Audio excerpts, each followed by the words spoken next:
اسلام کے اندر عورتوں کو برابری کا حصہ دیا جاتا ہے، ان کو عزت دی جاتی ہے، تو وہی قرآن وہی اسلام یہ کیوں کہتا ہے کہ محمد صاحب نے کہا کہ میں نے سب سے زیادہ جہنم میں عورتوں کو دیکھا، اور اس لیے جہنم میں جائیں گی کیونکہ یہ کم عقل ہیں، ان کے اندر آدھا دماغ ہے۔ اور مرتضی سمیر کہہ رہا ہے کہ اسلام یہ کہتا ہے، قرآن یہ کہتا ہے کہ مرد اور عورتیں برابر ہے، پھر یہ کہا ہے کہ محمد صلی اللہ علیہ وسلم نے فرمایا کہ عورتیں جہنم میں زیادہ رہے گی کیونکہ کم عقل ہے۔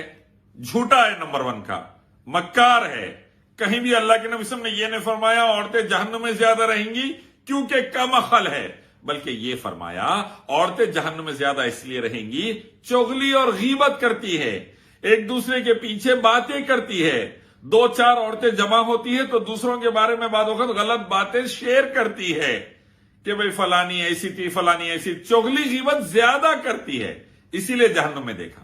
اور شوہروں کی بعض وقت ناشکر گزار ہوتی ہے، شوہر زندگی بھر اچھا کرے، ایک آدھ غلطی کر دیا تو کہتی ہے کہ میں تیرے سے کوئی فائدہ ہی نہیں ملا میرے کو، یہ کہہ دیتی ہے، اسی لیے جہنم میں زیادہ رہیں گی۔ بولے جھوٹ بول کر ٹی وی کے اوپر مرتد سمیر یہ کہنا چاہ رہا ہے کہ اسلام میں عورتیں مرد برابر نہیں ہیں۔ ارے مرد اور عورتیں الحمدللہ برابر ہے، لیکن ایک جیسے نہیں ہیں۔ عورت کا مقام الگ، مرد کا مقام الگ۔ ماں کو اللہ نے باپ سے 3 گنا آگے رکھا ہے۔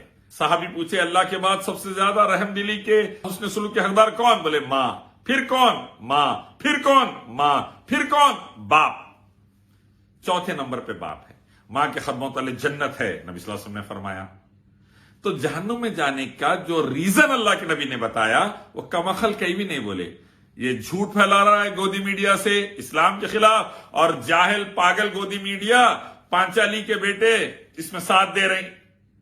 اگر ایک باپ کی اولاد رہے تو نہیں دیں گے، چونکہ پانچالی کے بیٹے ہیں، 5 شوہروں کی 1 بیوی کے، اس لیے ساتھ دے رہے ہیں۔ مت کرو ایسا، اسلام میں کہیں پر بھی ایسی چیزیں لکھے ہوئی نہیں ہیں۔ قرآن سے حدیث پڑھو، سمجھو اور عمل کرو۔ اور سمیر سے میں پوچھنا چاہتا ہوں، اب تیرے پاس کوئی شریعت تو ہے نہیں، ہاں تو تیری بیٹی کی شادی کس سے کرے گا؟ ہندو سے، عیسائی سے، سکھ سے، کس سے شادی کرے گا؟ انسان سے، جانور سے، کس سے؟ کیونکہ اب شریعت تو ہے نہیں، کچھ بھی پاسبل ہے۔ تیری بہن کی شادی، تیری اماں کی شادی اگر ہوئی تو کل کو تیرے باپ مر گئے سمجھ، تیری اماں کی شادی ہوئی تو کس سے کرے گا؟ تیرا بھونی مر گیا، تیری بہن کی شادی کرنا ہے، کس سے کرے گا؟ یا بھونی ہے ہی نہیں تو بہن کی شادی کس سے کرے گا؟ انسان سے، جانور سے، کس سے؟ شریعت نہیں رہی تو کچھ بھی پاسبل ہے۔ سوچو اور جواب دو۔ جبکہ یہ کلیم کیا جاتا ہے کہ قرآن جو ہے وہ خدا کا کلام ہے، اس کی کتاب ہے، اس کی بات ہے۔ پوری قرآن کے اندر اللہ کہیں بھی فرسٹ پرسن تو چھوڑیے، سیکنڈ پرسن بھی نہیں ہے، بلکہ تھرڈ پرسن ہے۔ اور ایک جھوٹ پھیلا رہا ہے مرتد سمیر، یہ کہہ رہا ہے کہ اللہ تعالیٰ پوری قرآن کے اندر اپنے کلام میں فرسٹ پرسن بات نہیں کر رہے ہیں۔ ارے پاگل، اللہ تعالیٰ فرماتے اننی انا اللہ، بے شک میں اللہ ہوں، یہ فرسٹ پرسن نہیں ہے۔ اللہ فرماتے انا نحن نزلنا الذکر وانا لہ لحافظون، ہم نے قرآن نازل کیا، ہم اس کی حفاظت کریں گے، یہ فرسٹ پرسن نہیں ہے۔ ہم رائل پلورل ہے، جیسا بڑے کنگز اور ایمپررز بات کرتے ویسا ہم، وی، تو یہ فرسٹ پرسن نہیں ہے۔ اللہ تعالیٰ کئی جگہ پر کنورزیشن ریکارڈ کر رہے ہیں۔ موسیٰ علیہ السلام نے فرعون سے یہ کہا، فرعون نے موسیٰ علیہ السلام سے یہ کہا، اور وہ دنیا کو بتا رہے ہیں کیا بات چیت ہوئی تھی۔ کئی جگہ یہ بھی ہے واقعی، اور کئی جگہ اللہ تعالیٰ ڈائریکٹ حکم دے رہے ہیں قل هو اللہ احد، کہہ دو اللہ ایک ہے، اللہ الصمد، اللہ بے نیاز ہے، یہ اللہ تعالیٰ ڈائریکٹ حکم دے رہے ہیں۔ تو کئی موقعوں پر اللہ تبارک و تعالی ڈائریکٹ حکم دے رہے ہیں، کئی موقعوں پر اللہ تعالیٰ تھرڈ پارٹی کے طور پر ایکسپلین کر رہے ہیں، کئی جگہ پر۔ کیوں؟ تاکہ تمام انسان، کتے، جانور، پتھر، مورتی، مردے، تاگے، تعویذہ، گنڈے، پلیتوں کی پوجا سے نکل کر، شرک کے اندھیرے سے نکل کر ایک اللہ کی عبادت کی طرف آ جائیں، ایک اللہ کی عبادت کی طرف، اس رب کی عبادت کی طرف جو کائنات کا اکیلا خالق، مالک اور پالنہار ہے۔ بندر سور کی پوجا سے نکل جائیں، پتھروں کی پوجا سے نکل جائیں، ننگے باباؤں کی پوجا سے نکل جائیں، اور ایک اللہ کی عبادت پر آ جائیں، اور دونوں جہاں میں کامیاب ہو جائیں محمد صلی اللہ علیہ وسلم کے راستے پر آ کر۔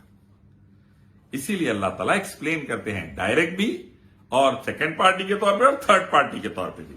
مرتضی سمیر سے میرا سوال ہے، اب تم شریعت مان رہے نہیں، ہاں تو میں یہ کہہ رہا ہوں تم کماتے کیسا ہو؟ حلال حرام کا کوئی تصور نہیں ہے تمہارے پاس. چوری کرتا, ڈاکہ ڈالتا, یا گھر والوں کو دھندے پہ لگا دیتا, کیا کرتا تو؟ شریعت کا کیا اصول ہے تیرے پاس؟ کچھ بھی نہیں. تو کماتے کیسا؟ میرے کو اس کا جواب چاہیے. گودی میڈیا کے ساتھ مل کر اپنی عزت اور ایمان تو بیچ رہے ہیں, گھر والوں کو بھی بیچ رہے ہیں کیا؟ یہ بھی میرے کو پوچھنا ہے. گودی میڈیا کے نے کوئی ایمان نہیں ہے جو سنگ پریوار کے اشاروں پہ ناچ رہی, کوئی دھرم نہیں ہے, نہ ہندو نہ ہندوستانی انہوں, منہوس پانچالی کے بیٹے بیٹیاں. تم کیا کر رہی؟ ایمان تو بیچ دیا تو, کیا اپنے گھر والوں کو بھی دھندے پہ لگا دیا؟ میں یہ جاننا چاہتا ہوں کہ ایک خدا نے جب دنیا کے اندر ہم سب کو ایک امتحان کے طور پہ بھیجا ہے, ہمارا ٹیسٹ لے رہا ہے وہ کہ کون میرا اچھا بندہ ہے, کون میری بات نہیں مانتا, شیطان کو فالو کرے گا تو جو میری پیروی کرے گا, مجھے مانے گا, میں اس کو جنت میں ڈال دوں گا, اور جو شیطان کو مانے گا اس کو میں جہنم میں ڈال دوں گا. وہ اللہ جو آل نوئنگ ہے, جس کو سب پتا ہے, دنیا کے بننے سے پہلے بھی اور دنیا کے ختم ہونے کے بعد بھی, اس کو ٹیسٹ لینے کی ضرورت کیا ہے؟ وہ تو سب کچھ جانتا ہے, وہ کیوں ٹیسٹ لینا چاہتا ہے؟ مرتضی سمیر یہ پوچھ رہا ہے کہ اللہ تعالیٰ ہر چیز کا علم رکھتے ہیں, پھر انسانوں کا ٹیسٹ کیوں لے رہے ہیں کہ جو اللہ کے رستے پہ, رحمان کے رستے پہ چلے گا جنت, شیطان کے رستے پہ چلے گا جہنم, ٹیسٹ کیوں لے رہے؟ ارے پاگل, ٹیچر کو معلوم ہے آنسر تو اسٹوڈنٹ کا ٹیسٹ نہیں لیتے اسکولز, کالجز, یونیورسٹیز میں. بچے کو یہ سمجھانے کے لیے محنت کریں گے, اچھے رہیں گے, اچھا ایگزام دیں گے, کامیاب ہو جائیں گے. محنت نہیں کریں گے, اچھے نہیں رہیں گے, برا ایگزام دیں گے, برباد ہو جائیں گے. بچے کو سمجھانے کے لیے. ویسے ہی اللہ تعالیٰ بندوں کو سمجھانے کے لیے ٹیسٹ لیتے کہ ایمان پر رہو گے, نیک اعمال کرو گے, جنت میں جاؤ گے. ایمان پر نہیں رہو گے, کتے, جانور, پتھر, مورتی, بندر, سور, مردے, تاگے, تعویذہ, گنڈے, پلیتے, لنگم یونی کی پوجا کرو گے, جہنم میں جاؤ گے. شراب, جوا, زنا, جھوٹ, چغلی, غیبت, سود میں پڑو گے, جہنم میں جاؤ گے. حلال پر رہو گے, جنت میں جاؤ گے. اللہ کی عبادت کرو گے, نبی کی اطاعت کرو گے, جنت میں جاؤ گے. معصوموں کا قتل کرو گے, جہنم میں جاؤ گے. معصوموں کو بچاؤ گے, جنت میں جاؤ گے. ماں باپ کی فرمانبرداری نہیں کرو گے, جہنم میں جاؤ گے. ماں باپ کی فرمانبرداری کرو گے, جنت میں جاؤ گے. یہ اللہ تعالیٰ بتانا چاہتے ہیں اپنے بندوں کو. اللہ جانتے ہیں کون جنتی کون جہنمی ہے, لیکن بندوں کے خود کے علم کے لیے. کل کو بندہ یہ نہیں بولنا اے اللہ جنت میں کہیں ڈال دیا, پہلے ٹیسٹ لینا تھا, جہنم میں کیوں ڈال دیا, پہلے ٹیسٹ لینا تھا. جہنم میں جانے کے بعد تو بولے گا وہ ایسا کہ صاحب جہنم میں ڈال دے رہے, آپ کو علم ہے تو مجھے میرا ٹیسٹ لینا تھا, ہو سکتا میں جنت میں چلے جاتا. کوئی ٹیچر بغیر ٹیسٹ لیے تم فیل تم پاس, تم فیل تم پاس بول کے دے دیا بچوں کو, بچے مانیں گے؟ نہیں مانیں گے. تو مرتضی سمیر کبھی بھی یاد رکھو, قرآن حدیث کے پیچھے رہے, یہ حکمت ہے, یہ وزڈم ہے کہ ٹیسٹ لیتے اللہ تعالیٰ, اور ٹیسٹ لے کر تم کو یہ بتانا چاہتے کہ تم جنتی ہے تو کیوں ہیں, جہنمی ہے تو کیوں ہیں. اور دوسری بات یہ اچھے سے سمجھ جاؤ کہ قرآن حدیث کو رسول اللہ نے جیسا سمجھایا, صحابہ نے جیسا سمجھا, سمجھو گے تو اچھا ہے.